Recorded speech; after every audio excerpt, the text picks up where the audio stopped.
bienvenue à ce webinaire matinée de l'infométier qui va être consacré ce matin au métier de l'alimentation, de la restauration et de l'hôtellerie. L'objectif, évidemment, c'est de mieux connaître ces secteurs, leur environnement de travail.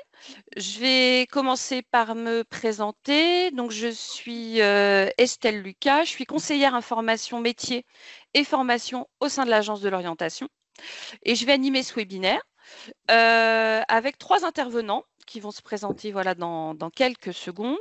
Je vais un peu vous présenter déjà cette matinée d'info métier qui va se dérouler en 5 parties.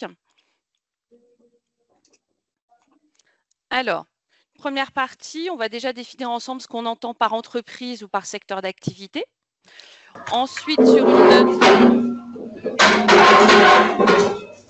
on va juste vous demander, excusez-moi, de couper vos micros, s'il vous plaît, pour qu'on puisse bien s'entendre. Donc, sur une deuxième partie, il y aura une présentation du secteur de l'alimentation avec Gersand. Allô, Gersand, je vous laisse vous présenter en quelques secondes. Oui, donc Gersand Dallot, je suis chargée d'emploi pour la Chambre de métiers et de l'artisanat. Je m'occupe de la promotion des métiers et des formations et j'accompagne les apprenants dans leur recherche d'entreprise. Merci. Ensuite, on passera du coup à une présentation du secteur de la restauration et de l'hôtellerie avec Sophie de Montchalin. Oui, alors moi je suis conseillère pour un opérateur de compétences, un OPCO, ACTO, qui représente plusieurs branches professionnelles, dont celle de l'hôtellerie-restauration. Merci Sophie. Et puis ensuite, nous aurons le témoignage d'un professionnel, d'un ambassadeur, qui est Franck Peffer. Oui, bonjour tout le monde. Je me présente, Franck. Je suis le directeur de l'hôtel Ibis Style et Budget à Saint-Étienne-du-Rouvray, donc juste à côté de Rouen. Et du coup, je gère un établissement avec 143 chambres en tout sur mon bâtiment. Merci beaucoup. Ensuite, en fin de présentation, en fin de webinaire, je vous présenterai du coup notre outil, une plateforme numérique qui s'appelle Destination Métier. Pour aller un peu plus loin dans la recherche d'informations sur les métiers dans ce secteur ou dans d'autres. Et on finira par un temps d'échange et de pouvoir répondre à vos questions. Pour démarrer, ce que je vous propose, c'est une petite vidéo introductive qui est une vidéo de l'agence de l'orientation et qui va vous être présentée par la mascotte de l'agence. Nous avons une mascotte, si vous ne le savez pas, qui s'appelle Léo. Donc je vais vous lancer la vidéo. Bienvenue. De tradition artisanale comme les cuisiniers, confiseurs, pâtissiers ou encore charcutiers, les métiers de bouche regroupent des emplois variés. Fabrication, transformation et commercialisation des produits alimentaires. À eux seuls, ils représentent la première entreprise de France. Cuisiner, servir dans un restaurant, derrière le comptoir d'un bar ou la réception d'un hôtel. Autant de métiers à découvrir sur ce pôle et qui exigent rigueur et engagement personnel. Dans ce domaine, tu verras, la voie d'accès la plus répandue est celle de l'apprentissage. Elle offre de réelles opportunités d'évolution. Les postes sont accessibles dès le CAP et permettent même, avec le temps et l'expérience, de créer sa propre entreprise. Ici, on lit savoir-faire traditionnel et technologie de pointe.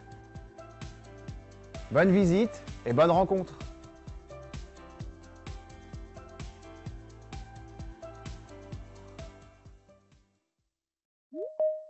Alors, voilà du coup pour la vidéo. Bienvenue!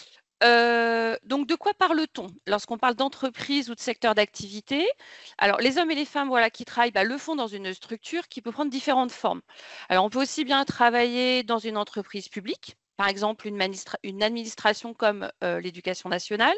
On peut aussi travailler pour une collectivité, comme dans une mairie, ou dans une entreprise privée, comme par exemple une boulangerie, un restaurant ou un hôtel. Donc, en fait, chacune de ces structures regroupe des hommes et des femmes qui travaillent ensemble, soit pour fournir des biens ou des services. Donc, ça peut être pour produire des voitures, confectionner des pains au chocolat ou proposer une chambre d'hôtel. Et donc, quand des entreprises fournissent les mêmes biens et les mêmes services, elles appartiennent du coup à un même secteur d'activité. Et donc là, aujourd'hui, c'est bien le secteur de l'alimentation, de la restauration et de l'hôtellerie dont nous allons parler ensemble.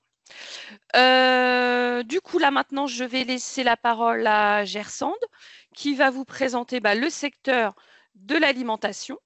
Donc voilà, donc Gersande, je vous laisse la main et je vous fais Merci, défiler les Estelle. slides.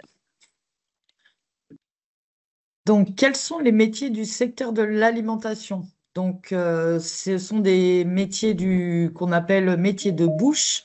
On a les boulangers, les pâtissiers, les chocolatiers glaciers, les bouchers, les charcutiers traiteurs, les poissonniers, les crêpiers et les crémiers fromagers.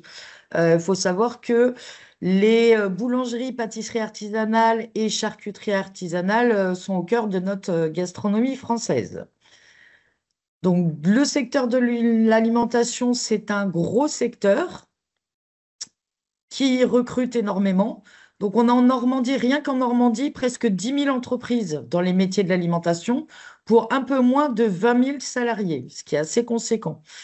En général, toutes ces entreprises dans le secteur sont des très petites entreprises, moins de 11 salariés à la création. Et ce sont des entreprises aussi de proximité. Donc, on les retrouve aussi bien aux villes qu'en campagne. Vous les retrouvez en fait quand vous, les collégiens, vous allez au collège. Sûrement en bas, vous avez une boucherie ou une boulangerie, pâtisserie. Donc, c'est des métiers où on est habitué à les voir en bas de chez soi. Il y a de nombreuses opportunités dans ces métiers. La possibilité aussi de devenir son propre patron. Donc, il faut savoir qu'il y a des métiers qu'on appelle des métiers en tension, c'est-à-dire qu'il va y avoir plus d'offres que de candidats. Donc, par exemple, en boucherie, on a énormément de bouchers qui recrutent et qui ne trouvent pas de candidats aujourd'hui. Donc, c'est des métiers en tension.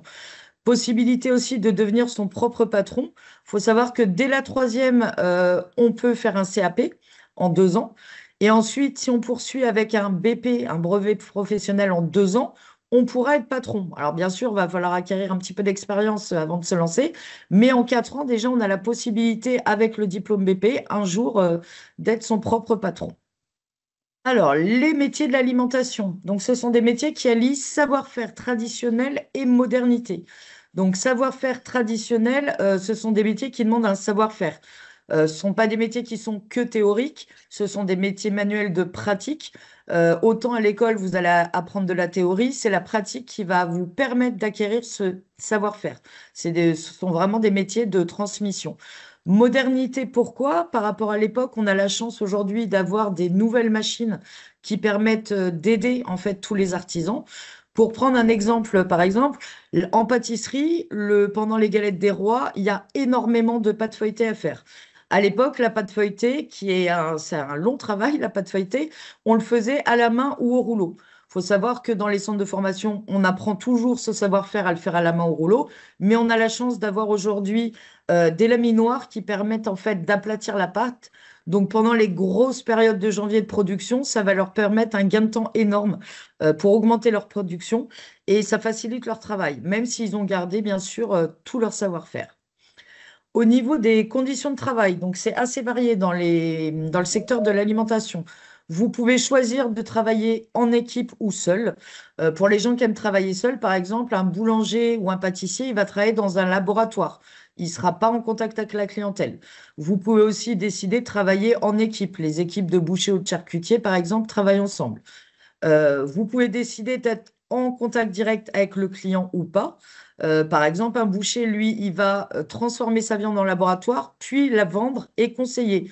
Par contre, le pâtissier, lui, il n'aura pas de contact avec le client direct. Ce sera un vendeur qui vendra ses pâtisseries.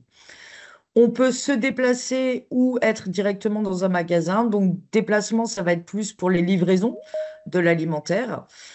Et les horaires, alors là, c'est grosse amplitude. Donc les horaires, il faut savoir qu'on se lève souvent dans ces métiers très très tôt. Donc un pâtissier, par exemple, peut se lever à 6 heures du matin, mais il finira à 13 heures, il aura son après-midi.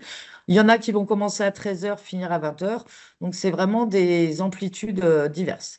Par contre, ce qui correspond à tous ces métiers-là, c'est le travail le week-end. Ce sont des travails forcément où le samedi et le dimanche matin, on travaille. Et pensez aussi aux fêtes. Pendant les fêtes de Noël, vous imaginez bien que les bouchers, les charcutiers, les pâtissiers travaillent énormément à ces périodes-là. Ce sont aussi des métiers qui sont non genrés. Ce sont des métiers mixtes, aussi bien pour les filles que les garçons. Faut savoir qu'aujourd'hui, à ce jour, on a de plus en plus de femmes bouchères. et boulangères, ce qui n'était pas le cas auparavant. On a même des chefs pâtissières, donc il ne faut pas se limiter à se dire ce sont des métiers d'hommes. Dans les concours, vous verrez qu'il y a de plus en plus de femmes aujourd'hui, donc un métier autant pour les femmes que pour les hommes. Formation par la voie professionnelle, bah, je vous en ai parlé. En fait, c'est des métiers d'apprentissage. Il faut vraiment apprendre le métier. C'est un savoir-faire à acquérir. Et vous avez différents types de formation. Donc, ça commence dès la troisième avec un CAP, un BP. Quelqu'un qui a un bac pourra aussi faire une formation, par exemple, en 1 an au lieu de 2 ans.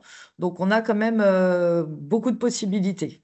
Et avec le BTM ou le BP, comme je vous le disais, on va pouvoir devenir son propre patron après avoir acquis de l'expérience. Alors, des métiers de créativité et de passion. Donc ça, c'est sûr que ce sont des métiers vraiment ce qu'on appelle passion, où on va transformer une matière première. Tous les artisans vont sélectionner leur matière. Donc pour un boucher, par exemple, il va sélectionner son élevage, sa viande. Il va la travailler ensuite en laboratoire, la découper, la désosser, et ensuite il va la transformer paupiètes, rôtis, pièces de bœuf. Donc c'est vraiment d'une matière première, on arrive à un produit qu'on va vendre. Le pâtissier, la même chose. Avec énormément d'ingrédients, il va réussir à faire un entremets, à faire une tarte. Donc il part d'une matière première qui transforme pour arriver à un produit final. Le conseil, alors ça, très important dans les métiers de bouche, si vous allez chez votre boucher, il va devoir pouvoir répondre à vos questions. Si vous avez 8 personnes à dîner et que vous ne savez pas combien de viande vous devez acheter, il est là pour vous conseiller. Si jamais vous achetez une nouvelle pièce de viande que vous n'avez jamais goûtée, vous ne connaissez pas la cuisson, il doit pouvoir vous renseigner.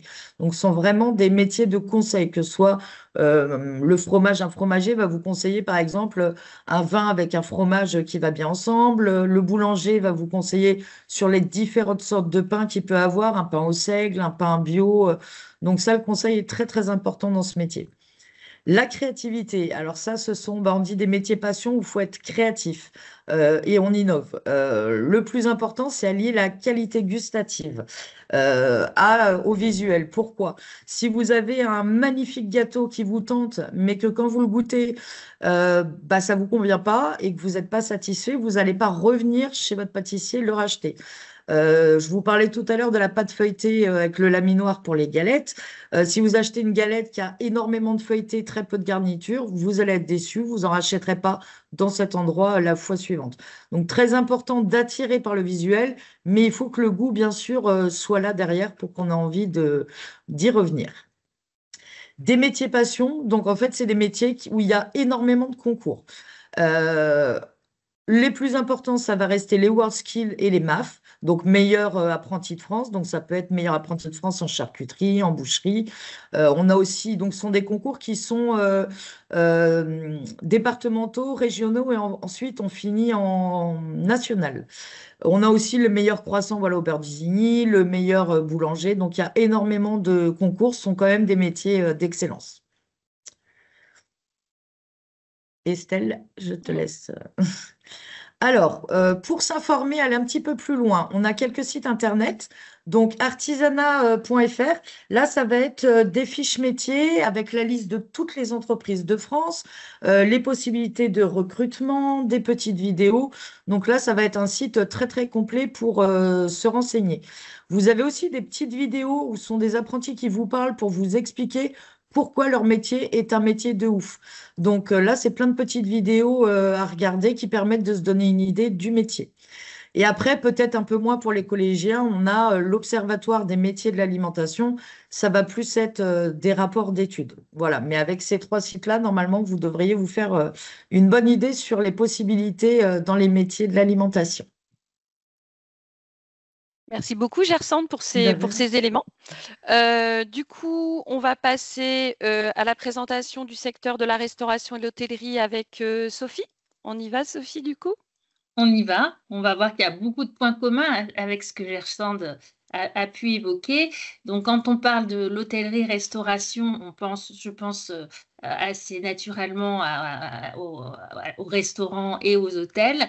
Mais en fait, ça couvre activités, ça va donc du restaurant, en passant par le café-bar, mais aussi tous les traiteurs font partie de ce secteur, la restauration collective, c'est-à-dire les cantines, la restauration rapide, c'est tous les fast-foods, la thalassothérapie, qu'elle soit intégrée dans un hôtel ou qu'elle soit à part, les bowling aussi, et les discothèques. Donc tout ça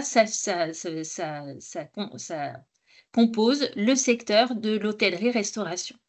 Voilà, donc d'un côté, on a les métiers de la restauration. Alors la restauration, ça va de la restauration très traditionnelle à une restauration plus gastronomique avec des mets un petit peu plus raffinés et une cuisine plus élaborée. Vous avez aussi tout ce qui est bistrot.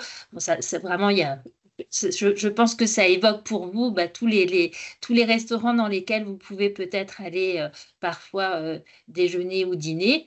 Et c'est une multitude de métiers. Alors, plus vous allez aller dans un gastronomique, plus vous allez avoir un nombre de métiers pléthoriques. Évidemment, dans les métiers de base, au niveau de la cuisine, vous allez avoir le commis de cuisine, le cuisinier, le chef de cuisine. Au niveau du service, vous allez avoir le serveur. Et puis, dans des restaurants donc un peu plus classique, vous aurez aussi le chef de rang, donc celui qui va gérer vraiment une partie des clients dans le restaurant, donc qui va gérer son rang, c'est pour ça qu'on l'appelle comme ça. Vous allez retrouver aussi le limonadier, ça c'est dans les bars-cafés, celui qui va, limonadier, c'est aussi l'objet qui permet de décapsuler les bouteilles de boissons. Vous allez retrouver des pâtissiers de restaurants. Voilà, donc il y a un pléthore de métiers dans la restauration. On peut peut-être passer à ceux de l'hôtellerie qui sont également assez nombreux et qui s'expliquent assez bien, hein. Vous avez d'un côté la réception avec le réceptionniste et le chef de réception. Vous allez avoir aussi, pour entretenir les chambres, les employés d'étage qui vont être encadrés par le gouvernant ou la gouvernante, puisque ce sont aussi des métiers qui de plus en plus s'ouvrent à la mixité. Vous allez avoir, et M. Pfeffer en est un exemple, un directeur d'hébergement. Et puis, plus vous allez dans des hôtels haut de gamme, vous allez avoir, par exemple, à partir du moment où vous avez 3 étoiles dans un hôtel, vous devez avoir un veilleur de nuit, c'est-à-dire quelqu'un qui peut accueillir le client ou répondre à ses demandes en pleine nuit. Vous allez avoir dans les palaces ce qu'on appelle le chasseur, c'est celui qui va répondre aux exigences des clients nuit et jour, quelle que soit l'exigence, que ce soit apporter du champagne en pleine nuit ou quelques autres idées farfelues que peuvent avoir les clients, mais le client étant roi, évidemment, il se doit d'y répondre. Et puis, les hôtels de plus en plus se dotent de spas. Et donc, vous avez des diététiciens lorsqu'il s'agit d'une thalassothérapie. Voilà, donc vous voyez que ça recouvre énormément de métiers. Donc, en chiffres, c'est alors c'est là je fais vraiment un agrégat de tous les hôtels, cafés, restaurants, restauration rapide, restauration collective, cafétéria. Ça fait 248 469 employeurs pour plus d'un million de salariés. Dans les entreprises, c'est à peu près 92% d'entreprises de moins de 11 salariés, ce qu'on appelle les très petites entreprises. Donc, on retrouve un peu la même proportion, j'imagine, que ce dont Gersand a parlé avec l'alimentation. Et en Normandie, c'est 7132 employeurs et ça reste le 2e recruteur de France.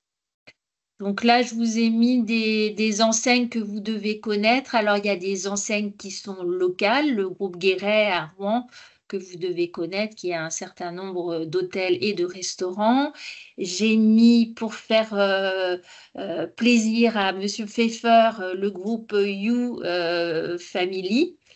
Qui est aussi un groupe dont fait partie l'Ibis de Saint-Étienne-du-Rouvray. Je vous ai mis le Mercure qui fait partie du groupe Accor et puis les chaînes de restauration rapide, Burger King, McDonald's, évidemment, c'est pas exhaustif, mais vous aimez aussi les traiteurs, Érisée, qui est un traiteur aussi qui est basé dans l'Eure, le groupe Barrière avec des hôtels représentés notamment à Deauville. Voilà, donc c'est des métiers, ce qui est intéressant, c'est qu'ils évoluent. Ils évoluent à plus d'un titre. Ils évoluent surtout en fonction des clients. Les goûts des clients évoluent, les envies des clients évoluent. On va de plus en plus vers des circuits courts, donc des produits de saison. On a des habitudes alimentaires qui changent. On a de plus en plus de personnes de véganes, de personnes qui souhaitent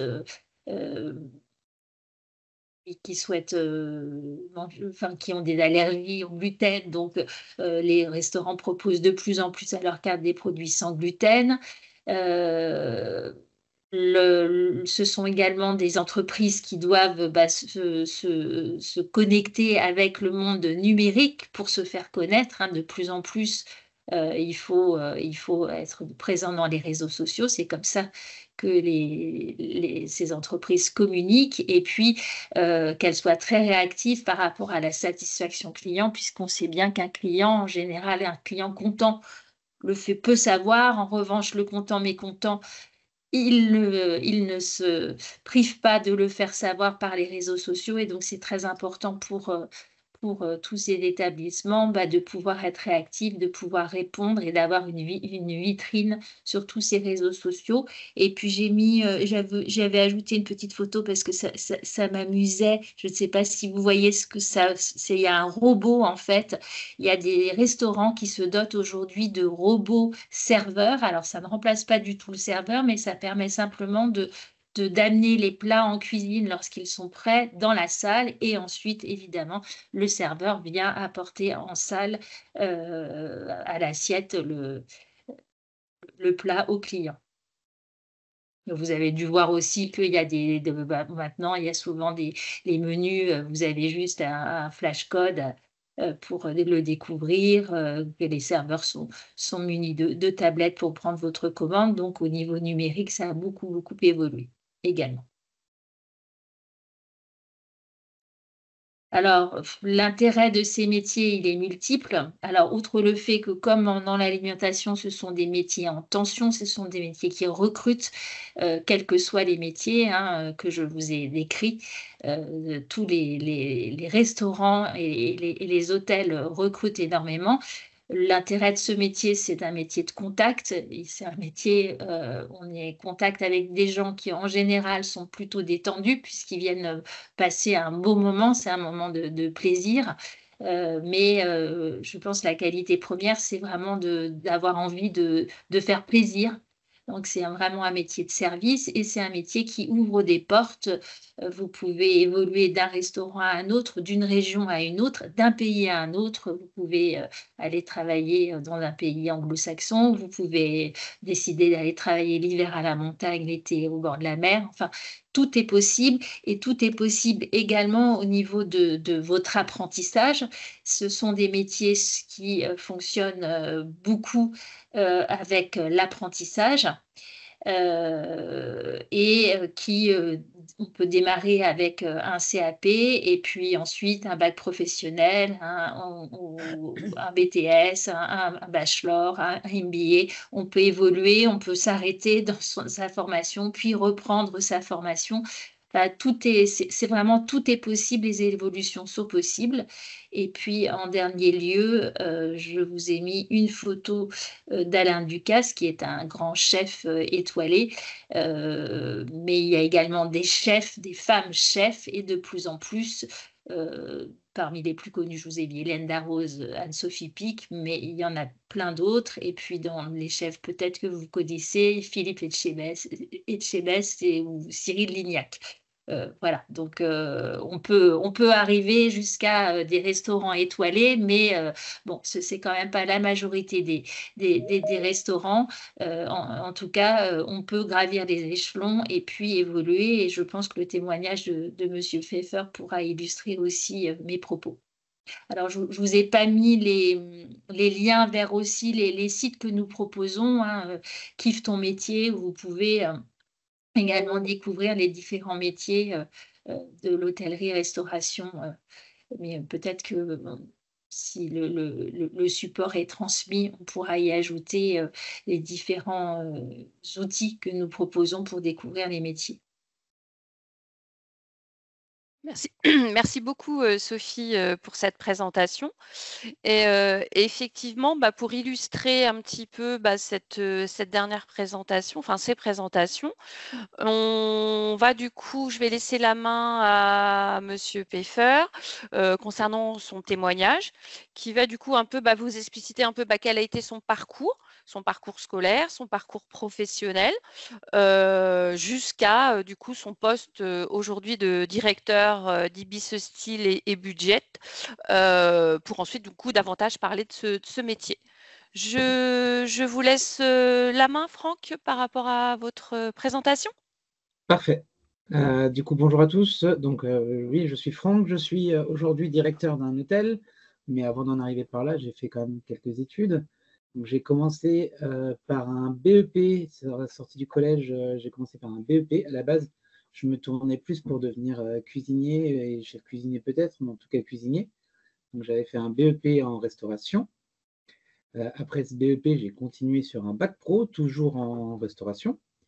J'ai eu ces 2 examens-là. Je me débrouillais pas trop mal à l'école et j'étais en initiale et du coup, j'étais jeune et je me suis dit que j'avais encore le temps avant d'aller travailler. Après, il y a encore maintenant plus de 40 ans de travail, donc tant qu'on est encore à l'école, pourquoi pas en profiter un peu plus. Du coup, j'en ai profité pour aller voir ce qui se passait et l'école où j'étais, qui était très bien, m'a proposé, étant donné qu'il y avait de la place et que mes notes le permettaient, de bifurquer en BTS. Le format initial pour aller en BTS, c'est plus le bac technologique qui va nous permettre d'y aller directement.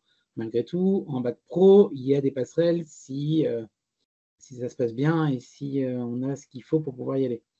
Donc, du coup, j'ai pu continuer avec un BTS. En BTS, il y a 2 formats. Il y a un format plus métier de bouche avec un examen qui va tourner plus autour de la cuisine et de la restauration. Et il y a un autre examen qui est un peu plus hôtelier, ou en tout cas beaucoup plus gestion. Étant donné que j'avais déjà eu mon bac pro en cuisine, j'ai voulu m'intéresser un peu plus à la gestion, sachant pas ce que j'allais faire après. Ça peut être utile de s'y connaître un tout petit peu en chiffres et en gestion d'un établissement. Donc du coup, je suis parti sur la gestion. L'examen, et en tout cas ces 2 années, se sont plutôt bien passées. Ce à quoi je me suis dit que j'avais fait beaucoup de cuisine, beaucoup de restauration, un peu de gestion, mais pas du tout d'hôtellerie dans mon cursus, qui me manquait ça pour avoir vu tout ce qui pouvait se faire dans ce fameux métier de l'hôtellerie-restauration.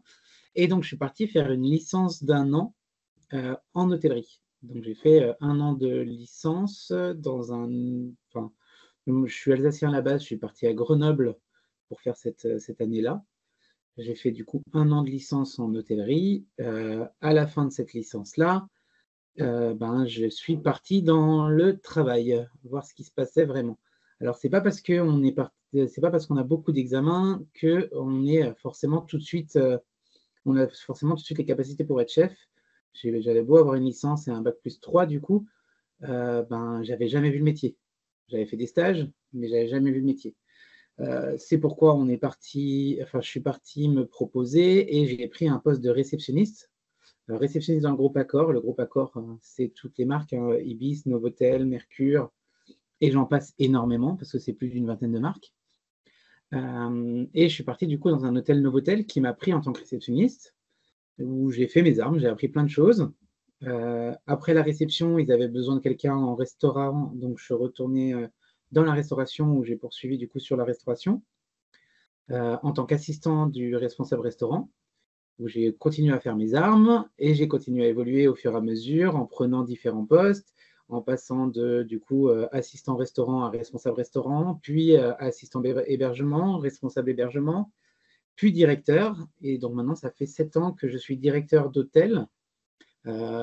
J'ai fait de tout, j'ai fait de la marque avec, comme aujourd'hui, pour le groupe Accor sur un hôtel Ibis Style et un hôtel Ibis Budget.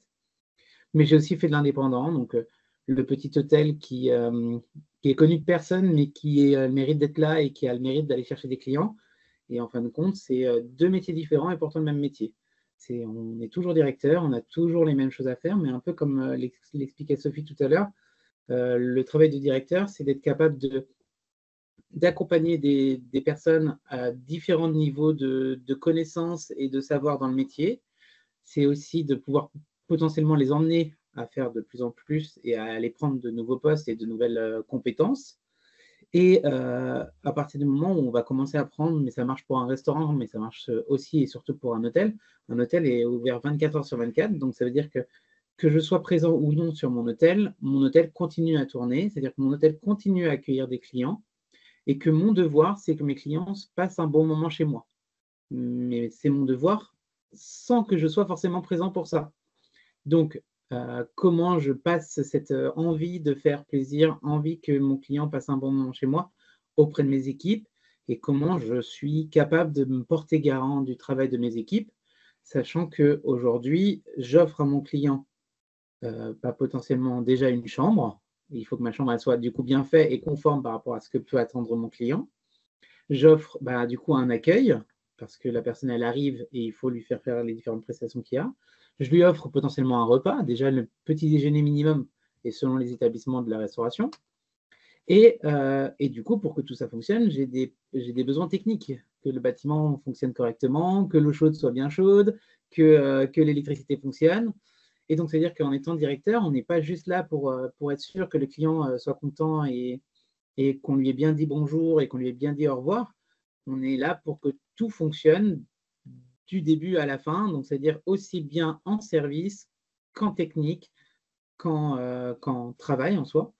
Il faut vraiment être capable de chapeauter tous ces sujets et c'est ça qui est quand même très intéressant dans notre métier, c'est qu'on a beau être sur un métier de base de service, comme on dit, hein, c'est que à l'image de ce qu'on disait tout à l'heure, même pour les métiers de bouche, on est là pour à la base connaître un service, mais on est aussi obligé de connaître tous les services qui sont un peu annexes de ça, qui ne sont pas forcément directement liés à mon client, mais qui à la fin peuvent y être liés par l'obligation du produit. Et donc voilà, c'est ça qui me plaît dans ce métier-là. On parlait même de digitalisation et du coup d'informatique. Et on doit être connaissant en informatique pour pouvoir accueillir un client dans l'hôtel. Et c'est cette chance-là qu'on a dans ces métiers-là, c'est de pouvoir du coup toucher à tout, de pouvoir voir plein de sujets dans divers métiers, tout en restant dans notre métier. Et c'est ça ce qui me plaît et qui fait que je suis encore et que je continue à travailler ici. Donc, en termes de compétences ou de qualité, de ce qu'on comprend, des compétences organisationnelles, la gestion du personnel, beaucoup de polyvalence, de l'informatique dont vous parliez. Et au niveau des langues étrangères, qu'est-ce que vous pourriez nous dire en termes de compétences? Alors, les langues étrangères, il va y avoir de tout. Il n'y a pas de vérité sur ça, dans le sens où ça va dépendre énormément des établissements. Moi, j'ai eu la chance, lors de mon parcours, de faire des stages à l'étranger. Hein. J'ai eu un stage en Angleterre, où j'ai fait 2 mois en Angleterre en stage. J'ai fait 4 mois au Canada en stage par l'école qui a pu m'envoyer là-bas et c'était très intéressant. Donc j'ai pu aussi apprendre et parfaire mes langues grâce à ça. Après, dans mon cursus, je ne suis jamais parti à l'étranger, mais c'est vrai qu'on est dans un métier où on a cette chance-là de pouvoir voyager et en fin de compte, servir quelqu'un malgré tout, c'est à peu près la même chose partout. Donc, le savoir qu'on est en France peut facilement se restituer partout. Donc, ça nous permet vraiment ça.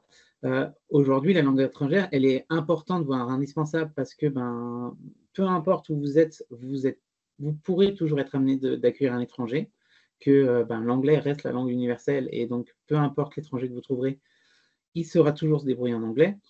Après, c'est sûr que selon l'établissement que vous cherchez à avoir ou le lieu où vous cherchez à travailler, ça devient vite indispensable. Prenons la Normandie. Si demain vous vous mettez à Ouistreham, c'est difficile de ne pas savoir parler anglais. À l'inverse, mon établissement, c'est important de savoir parler anglais, mais je suis un établissement où on va y avoir énormément de sociétés aux alentours. Donc moi, je vais plutôt accueillir des clients en société. L'anglais, ce n'est pas ma priorité. Je vais en avoir besoin parce que même si j'en ai un seul, tout client mérite d'être bien servi. Donc il est important de le comprendre, mais ce n'est pas ma priorité. Demain, j'ai un restaurant en face de Ouistreham. Ma priorité, c'est de savoir parler anglais. Ça ne sera pas le choix. Donc, c'est vraiment, ça va être aussi, ça va beaucoup dépendre de ça.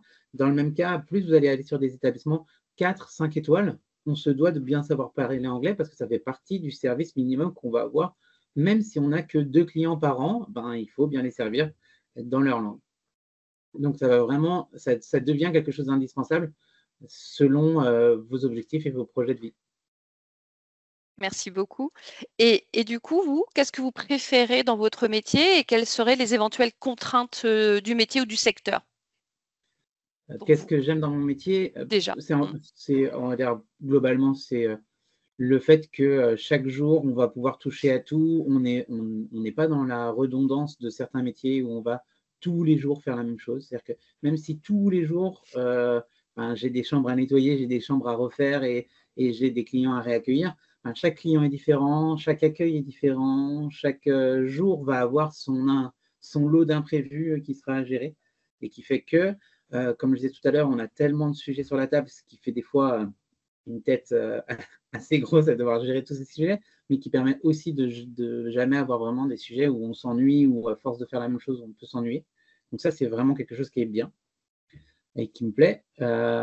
Quelles contraintes ça peut générer? On va dire la même chose du coup, c'est qu'il faut aussi avoir les épaules et se sentir de pouvoir avoir ce flot d'informations, ce flot de données et de risques qui arrivent, qu'il faut être capable de prendre avec le recul suffisant pour que ça reste un jeu, ça reste mon travail, mais en tout cas un amusement de le faire et pas une punition. Il faut vraiment le garder comme on aime faire ça parce que on a des clients en face de nous et qu'il faut le faire en étant content de le faire et pas en le subissant. Un métier, un travail et un travail avec, on va dire, ce type de contraintes, il ne faut pas le subir, il faut l'aimer.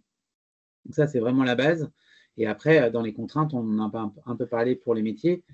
Les contraintes, c'est qu'on est dans un métier où on peut accueillir des clients 24 heures sur 24. Donc, selon le poste qu'on va avoir, on peut être amené à travailler pas 24 heures sur 24, mais en tout cas à n'importe quelle heure de la journée ou à n'importe quelle heure de la semaine. C'est par principe, si je travaille dans un hôtel et que mon hôtel est ouvert 7 jours sur 7, ça veut dire qu'il y a forcément des équipes qui vont travailler sur les 7 jours de la semaine, avec 2 jours de repos comme tout le monde, mais en tout cas, selon les semaines, ils seront amenés à travailler les samedis et les dimanches également. Oui, si je peux me permettre, mais il y a eu beaucoup d'évolutions aussi par rapport à ça, hein. Il y a eu la crise sanitaire qui a fermé les établissements. Du coup, les salariés se sont retrouvés chez eux et ont repris le goût d'avoir des vrais week-ends et des vraies soirées. Et du coup, les employeurs aujourd'hui s'adaptent vraiment et il y a des propositions d'organisation de travail qui sont très intéressantes et qui, alors, et voilà, un restaurant, c'est ouvert le soir, c'est ouvert le week-end, etc. Mais il y a quand même une alternance plus grande qui fait qu'aujourd'hui, on peut quand même bien concilier vie personnelle et vie professionnelle, ce qui n'a pas toujours été le cas dans ces métiers et d'ailleurs qui pâtissait un peu de cette image. C'est que il y a quelques années, on va dire avant que je commence et un peu quand j'ai commencé, il y avait la loi et comment on l'applique. On en faisait un peu ce qu'on voulait et on gérait un peu les règles comme on avait envie. Aujourd'hui, il y a quand même pas mal de règles de loi qui permettent qu'on respecte nos collaborateurs. On fait de plus en plus en sorte de les respecter. Et oui, bien sûr que, comme je disais, les établissements sont ouverts 24 heures sur 24. Mais il y a du sens, on fait des plannings en cohérence pour nos équipes et le but du jeu, c'est que les gens se sentent bien chez nous parce que, moi c'est ce que je dis toujours à mes équipes, pour qu'on accueille bien les clients, il faut par principe se sentir bien nous-mêmes. Donc notre travail, c'est de faire en sorte que les gens aiment leur travail et se sentent bien au travail pour pouvoir bien accueillir nos clients. Donc forcément, on fait en sorte que tout le monde soit bien et se sente bien dans ce métier pour que tout le monde soit content et qu'on atteigne les résultats qu'on veut pour nos clients. Donc non, on est dans un métier où il faut être conscient que ça en fait partie. Après, ce n'est pas une punition. Typiquement, en réception, on a des journées de 7 heures. Globalement, dans beaucoup d'établissements, vous allez commencer à 14 heures ou à 15 heures, vous allez finir à 23 heures, mais vous avez votre matinée. À l'inverse, des fois, vous allez commencer à 7 heures, mais vous allez finir à 15 heures et après, vous allez avoir votre soirée. vous avez 2 principes, toujours 2 jours et globalement 2 jours de suite. Enfin, aujourd'hui, on est quand même dans quelque chose qui permet d'avoir une vie, d'avoir quelque chose de sympa et honnêtement, moi, ça fait, du coup, maintenant plus de 20 ans que je fais ce métier et je suis pas malheureux, loin de là. Merci beaucoup pour votre témoignage, Monsieur Pfeffer. On va poursuivre. Donc, je vais reprendre la main. L'idée, c'est de pouvoir vous présenter rapidement notre plateforme qui va vous permettre de poursuivre aussi cette quête et cette recherche d'informations sur notre site qui s'appelle Destination Métier. Donc destination-métier.fr. Donc, c'est un site qu'a créé l'agence de l'orientation. Vous avez 3 entrées. Une première entrée qui permet de s'informer sur les métiers, où vous avez du coup accès à un certain nombre de ressources. Alors, vous voyez, si je descends sur la page, on retrouve en bleu nos secteurs d'activité. Donc là, par exemple, vous avez le secteur de l'hôtellerie-restauration, où vous allez trouver des témoignages de professionnels que nous avons créés, des documents qui permettent de mieux s'informer sur le secteur. Mais vous avez également, par exemple, vous avez une entrée sur les jeux en ligne. Ce sont des escape games numériques que nous avons créés et qui permet du coup par le jeu, voilà, pour quand vous allez résoudre un certain nombre d'énigmes, vous allez pouvoir du coup apprendre à mieux connaître des métiers dans un secteur d'activité. Voilà. Si je retourne en arrière, vous avez également une entrée au milieu qui s'intitule jaune, qui s'appelle Rencontrer un ambassadeur métier ou formation. Donc là, en fait, des ambassadeurs métiers, ce sont des professionnels qui se sont inscrits sur notre site et que vous pouvez contacter, que tout public peut contacter pour échanger avec eux et prévoir un échange sur leur métier, de leur poser des questions et de faire une enquête sur leur métier ou leur parcours. Alors très simplement, soit vous pouvez indiquer un mot-clé, ça peut être un métier, ou sinon vous partez du secteur d'activité. Donc là, par exemple, on peut partir sur l'alimentation et choisir par rapport à notre webinaire l'alimentation artisanale. Vous lancez les résultats. Et là, par exemple, vous avez 61 personnes d'inscrites. En vert, vous avez les professionnels. Et en rose, ce sont les étudiants, qu'on appelle les ambassadeurs formation. Vous avez la liste de tous les professionnels qui sont inscrits, qui sont sur le côté gauche. Et vous pouvez, par exemple, aller voir. Par exemple, là, je suis rentrée dans le profil de Cécilia, qui est charcutier traiteur, qui vous explique voilà, ses missions, son parcours. Et si vous le souhaitez, vous pouvez simplement lui envoyer 2 lignes en expliquant que vous voulez en savoir plus sur son métier, son parcours. Et elle va vous proposer un rendez-vous généralement par téléphone ou par visio, c'est également possible. Par contre, une info importante, pour rentrer dans les profils et envoyer un message, il faudra juste tout en haut de la page, vous créer un compte et vous connecter, comme moi j'ai fait ce matin. Voilà, pour pouvoir du coup voir les profils et leur envoyer un message, demande de rendez-vous. Et la troisième entrée, ce sont des offres de stage qui sont déposées par les entreprises. Donc, c'est 100% normand. Vous avez plusieurs types de stages. Vous avez le stage court, comme le stage de découverte, ou le stage de seconde, qui est également des stages courts. Sachant qu'une info, à partir de 14 ans, vous pouvez faire des stages pendant les vacances scolaires.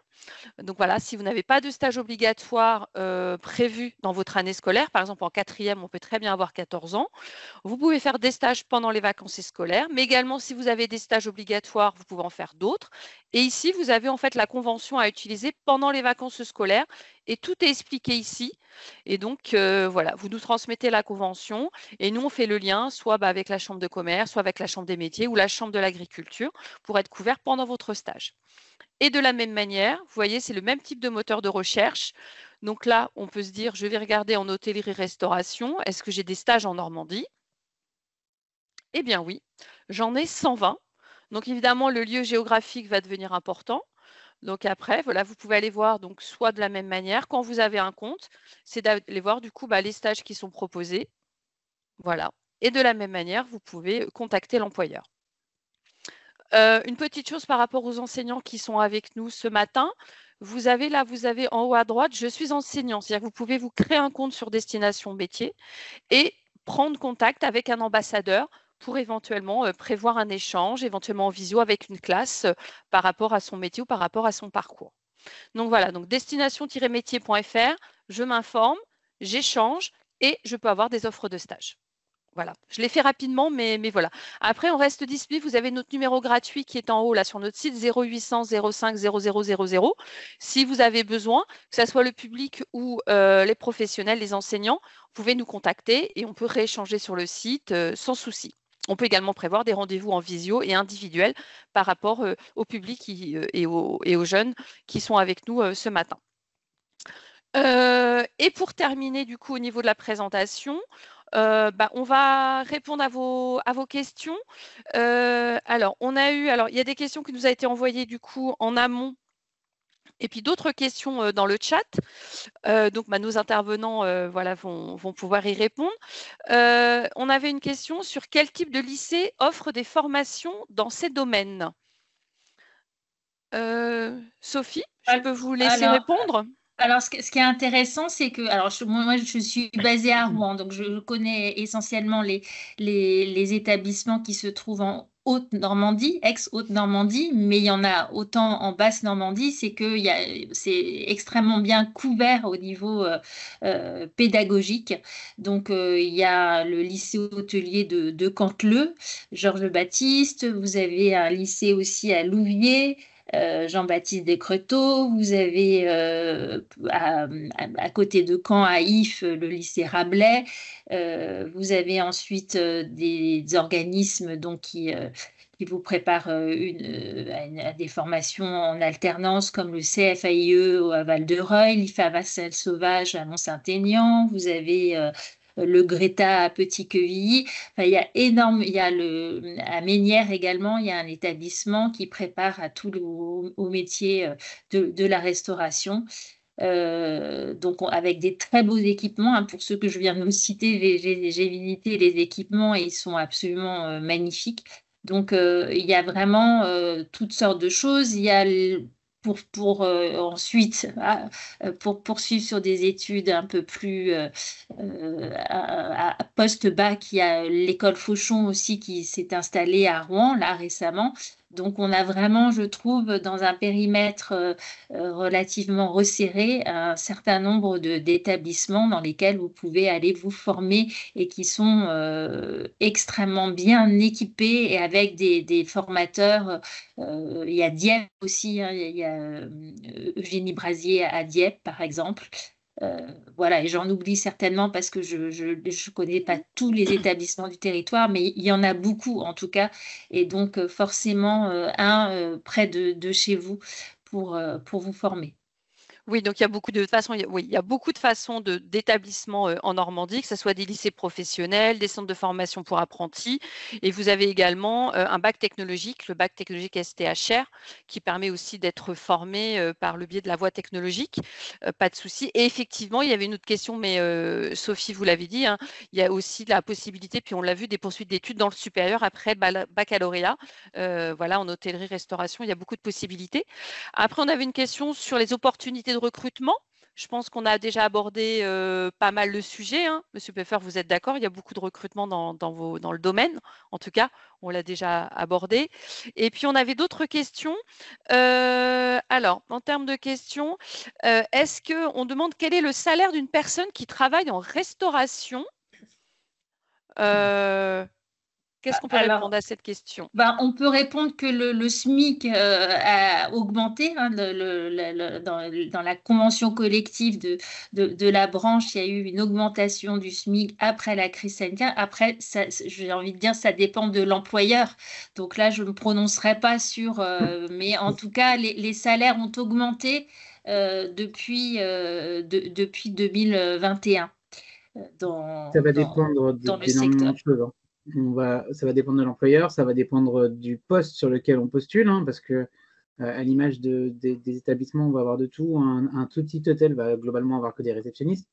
Chez moi, on va déjà avoir réceptionniste, chef de brigade, donc un poste au-dessus. On va avoir ensuite le chef de réception, on peut avoir un adjoint et un directeur.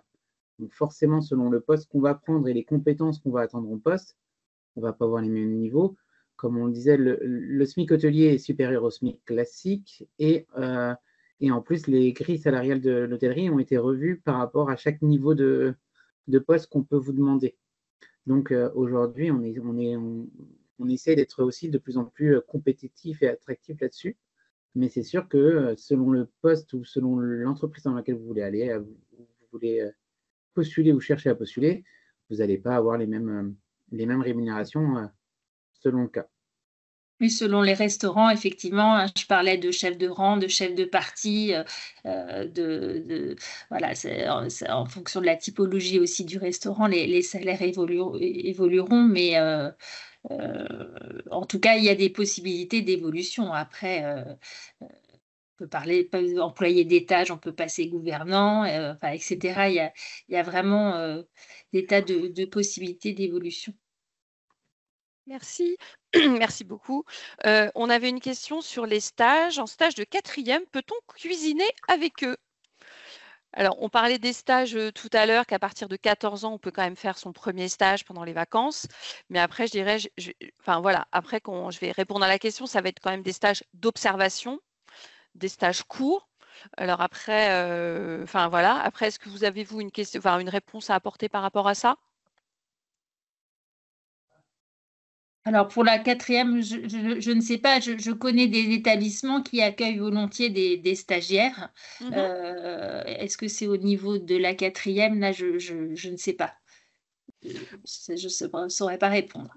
Oui, oui, le stage obligatoire, donc c'est à partir de la 3e, 14 ans effectivement pendant les vacances, mais ça va rester plutôt des stages d'observation dans les règles de la convention. Et la dernière question pour Monsieur Peffer, est-ce que ce métier est dur mentalement? Dans le même cas, dur mentalement, ça pas forcément. Tout dépend. Déjà, tout dépend comment on le prend déjà. C'est-à-dire qu'à partir du moment où on aime notre métier, mentalement, il est toujours plus facile que quand on le fait par défaut. Donc déjà, enfin, j'aurais presque envie de dire que à partir du moment où on aime ça, c'est jamais aussi dur que quand on l'aime pas. Donc même quelque chose de simple devient dur quand c'est fait à contre-cœur. Donc voilà. Après, c'est sûr que dans le même cas de ce que je disais tout à l'heure, aujourd'hui, vous faites un service dans un établissement classique, c'est pas la même pression que Philippe Etchebest qui essaie d'avoir 3 étoiles demain. Donc forcément qu'on a une pression qui est différente selon les objectifs qu'on cherche à atteindre, mais globalement, c'est une pression qu'on se met nous-mêmes et qu'on a envie ou pas de se mettre soi-même. Donc c'est vraiment là où il faut le mettre. Et la deuxième chose, c'est que on prend l'exemple de mon établissement. Aujourd'hui, mon établissement, des jours où on fait un véritable complet, c'est un jour sur 3, un jour sur 4. Donc ça veut dire que le jour où on fait complet, on a une pression qui n'est pas habituelle pour nous. Quand j'ai travaillé sur Paris, on faisait complet quasiment tous les jours. Et ben du coup, on avait beau être complet tous les jours, on n'avait pas la même pression. Donc la pression, elle est aussi liée à l'inhabitude de faire quelque chose. Donc vraiment, c'est la pression, c'est celle qu'on a envie de se mettre, et la difficulté mentale qu'on peut avoir, c'est celle qu'on a. Enfin voilà, c'est à nous d'être capable de la supporter ou non, et du coup de se mettre au poste, ou en tout cas aux valeurs qu'on se sent capable d'avoir. Merci beaucoup. Bah, écoutez, on n'a pas d'autres questions pour notre webinaire. Bah, écoutez, je remercie toutes les personnes qui étaient présentes avec nous pour leur présence, pour vos questions. Merci également à nos 3 intervenants pour la préparation et votre participation à ce webinaire. Donc, comme indiqué au début, le webinaire sera disponible donc en replay sur notre site Destination Métier, et il vous sera également envoyé un questionnaire pour connaître votre avis sur cette matinée d'info métier. Bah, écoutez, je vous souhaite une très bonne journée à tous. Et voilà, et donc vous avez d'autres matinées d'info métier qui sont prévues sur tout le mois de mars. Et donc vous pouvez également vous inscrire par le biais et sur le site Destination Métier. Voilà, très bonne journée. Au revoir.